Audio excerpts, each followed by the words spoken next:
Bonsoir, monsieur le directeur. Bonsoir. Alors, on vient de le voir dans le reportage, il n'y a pas de problème de stock à la Sonabi. Alors, qu'est-ce qui explique donc la rupture de carburant dans certaines stations-service de la ville de Ouagadougou?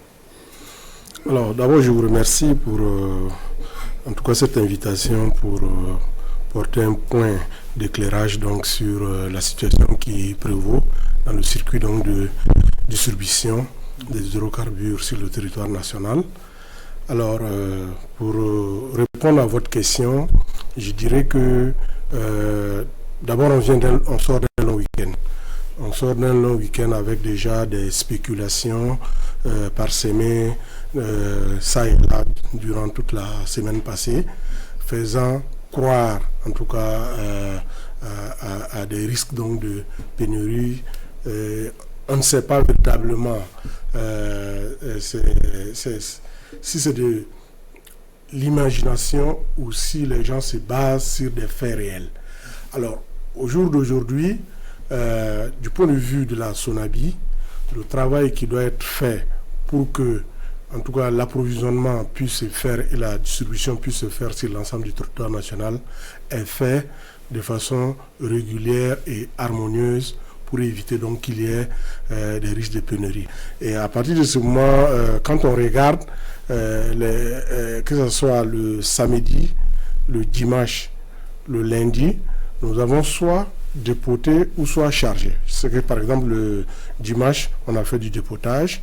Le samedi, quand je parle de dépotage, c'est-à-dire des nouveaux produits qui arrivent, qu'on doit mettre dans les bacs. Et le samedi et le lundi, nous avons fait charger des camions. Et les chargements ont repris ce matin. Vous avez fait tout de suite, présenté tout de suite le reportage qui montre véritablement qu'on continue à charger. On voit qu'il n'y a pas de carburant dans certaines stations. Continue à charger. Qu'est-ce qui explique Mais ça? ce qu'il faut comprendre, c'est qu'en vérité, la psychose de la pénurie peut être en elle-même à l'origine de la pénurie.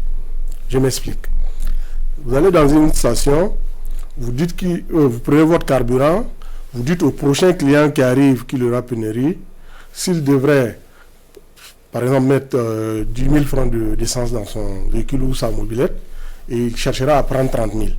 Donc à partir de ce moment, chacun cherche à faire le plein du réservoir, et de fil en aiguille, on va se retrouver donc avec des stations qui pouvaient peut-être résilier pendant 3-4 jours avant d'aller vers la Sonabi, qui vont se retrouver à sec au bout de 24 heures.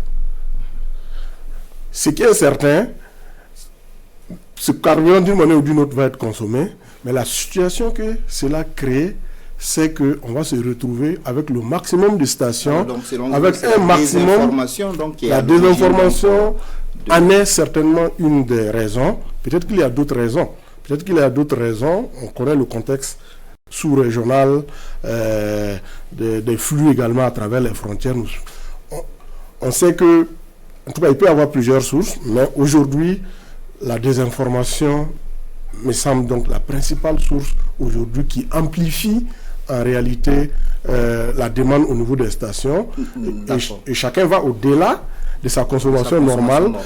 Comme je l'ai dit, c'est un carburant qui va toujours être consommé. C'est un carburant qui va être toujours consommé, mais ça désaxe la programmation donc de la consommation dans le temps. Et l'ensemble de ces stations vont se ruer vers la Sonabi, d'où le nombre donc important donc de citernes, mais qu'on est en train d'évacuer.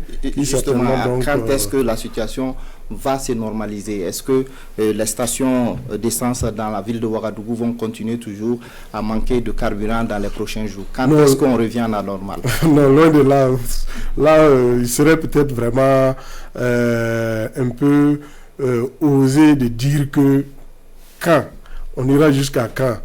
D'autant plus que les dispositions même qui sont prises dès aujourd'hui ont commencé déjà à produire des effets dans certaines stations. Parce que la question qu'il faut se poser, c'est quoi? Si on dit qu'il y a pénurie, il y a pénurie et au bout de 12 heures, les stations continuent à servir. Les gens continuent à être amassés au niveau des stations. Est-ce que véritablement, on peut dire que ce qui est dit est vrai? S'il y a pénurie, c'est qu'au bout de 5-6 heures, la plupart des stations allaient fermer, puis on n'allait plus avoir des stations. Mais jusqu'à ce soir, jusqu'à présent, les stations continuent à servir Mais la Sonabi, pas toutes les stations. Quand même. Oui, c'est comme je vous l'ai dit, puisque j'ai dit qu'il y a un certain nombre de camions qui sont en train d'être servis.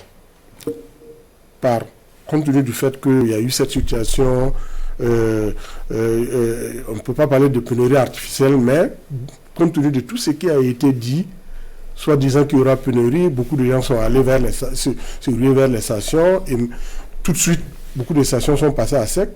Il faut réapprovisionner ces stations. Et dans ce processus, ces stations sont obligées d'attendre que leur camion arrive et nous avons demandé en tout cas à charger ce soir au minimum jusqu'à minuit, tant qu'il y aura des citernes, des camions citernes, ces citernes, je veux dire, qui seront là. Donc il faut on peut espérer que la situation se réglera demain matin. Oui, normalement, dans les 12 heures à venir, la situation va pouvoir donc se normaliser progressivement, puisque déjà aujourd'hui, quand je faisais le pointage à 17h30, on avait 1 200 000 litres de super qui étaient sortis pour la journée d'aujourd'hui et 1 million de litres de gasoil qui étaient sortis pour la journée d'aujourd'hui. Alors qu'au-delà de 17h, la charge va continuer jusqu'à présent, peut-être même au-delà, à 1h, 2h, pourquoi pas jusqu'au matin, au cas où il y a toujours des citernes en attente. D'accord. Alors, au regard de la situation internationale avec la crise, la guerre entre la Russie et l'Ukraine, est-ce que la Sonabi sera toujours en mesure donc de s'approvisionner et d'assurer donc que ces stocks puissent permettre en tout cas aux consommateurs burkinabés donc de ne pas s'inquiéter? Oui, d'autant plus que la Sonabi fait des commandes chaque 4 mois. La Sonabi fait des commandes chaque 4 mois avec des livrables donc mensuels. À partir de ce moment, les fournisseurs qui fournissent la Sonabi ont quelquefois le temps pour pouvoir donc passer donc leurs commandes auprès des raffineries et progressivement donc dans l'évolution donc de temps contractuel, ils livrent mensuellement. Et donc par exemple les produits que nous recevons aujourd'hui ont été commandés par prévision depuis le mois de février pour éviter qu'il y ait des difficultés.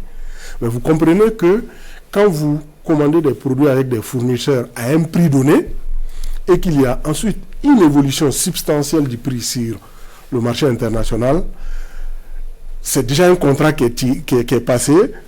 Ils ne vont pas refuser de s'exécuter, mais ils vont certainement traîner les pieds pour toujours chercher